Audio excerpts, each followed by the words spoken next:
I'm Ryan Deeter with Key Realty, and in today's video, we're going to go through a question that I get asked on a regular basis, which is, should I fix my house up before listing it?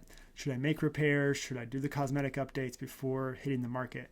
And the short answer is yes, if you want the most money for your house. Now, you're obviously welcome to sell it as is and sell it in the condition it's in, hoping that a buyer is okay with that. But you're taking a big risk and potentially leaving a lot of money on the table if you do that, because you have to put yourself in buyer's shoes. When a buyer starts looking for a house, the first thing they're focused on is the financial cost, of course.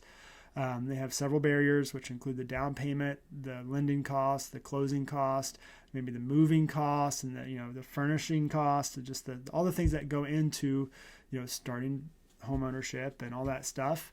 Whether they have to buy a lawnmower, or just all those things that they're starting to think about the cost of home ownership.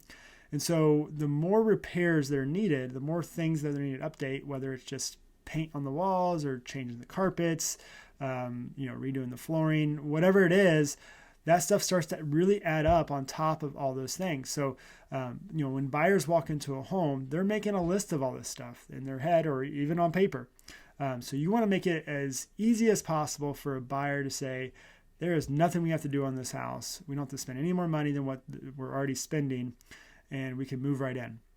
And on top of this, if you're thinking about making a renovation in your house before you sell it, say you spend 20 grand on a kitchen update, and a buyer goes through there and they may be willing to make an offer well over that 20 grand on top of what the house is potentially worth, maybe even twice as much, maybe about 40 grand more than what they would have made an offer on if the house wasn't updated, because for one reason, they can finance that update. They don't have that 20 grand themselves to do the updates, but they can finance it at 40 grand for a couple $100 a month, and they're okay with that. A lot of buyers are okay with that kind of trading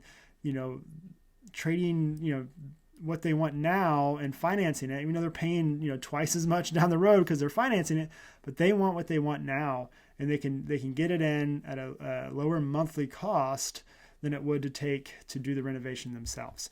And so that's why flips work. That's why, flips are even a thing. If this concept of, buyers spending more for a house that's been renovated than a house that needs renovated, flips wouldn't be a thing. And so, you got to think of yourself when you're listing as, putting yourself in buyer's shoes and thinking, what do I need to do to get my house ready to go? And the best question to ask is, if you were to stay here longer, stay in your house for 5-10 years, what were the things that you would want done? That's the best way to start that list in your head as a homeowner, is what are the things that I need to start working on before I list my house? Now, one quick tip here is there could be a big mistake you do, and if you go off and make these updates, say you spend that 20 grand on a kitchen update, but you choose the wrong materials. You choose outdated materials that really people aren't interested in anymore. And so you got to make sure you're using the right materials, because you can spend just as much money on a kitchen update or a bath update or flooring and actually turn buyers off because they walk in there and it's just not what they want. And unfortunately, they're not thinking, well, they spent 20 grand, the house is worth more. They're saying, well, it's no different than the kitchen down the street that needs completely redone. It's just a lot more expensive materials. And so you don't want to make that mistake of choosing the wrong materials. So it's important to choose something that appeals to the masses, that is kind of just timeless and will continue to be something that, the general trends and things like that. So that's what's hard. You can't focus on the things that, like the funky designs that you like.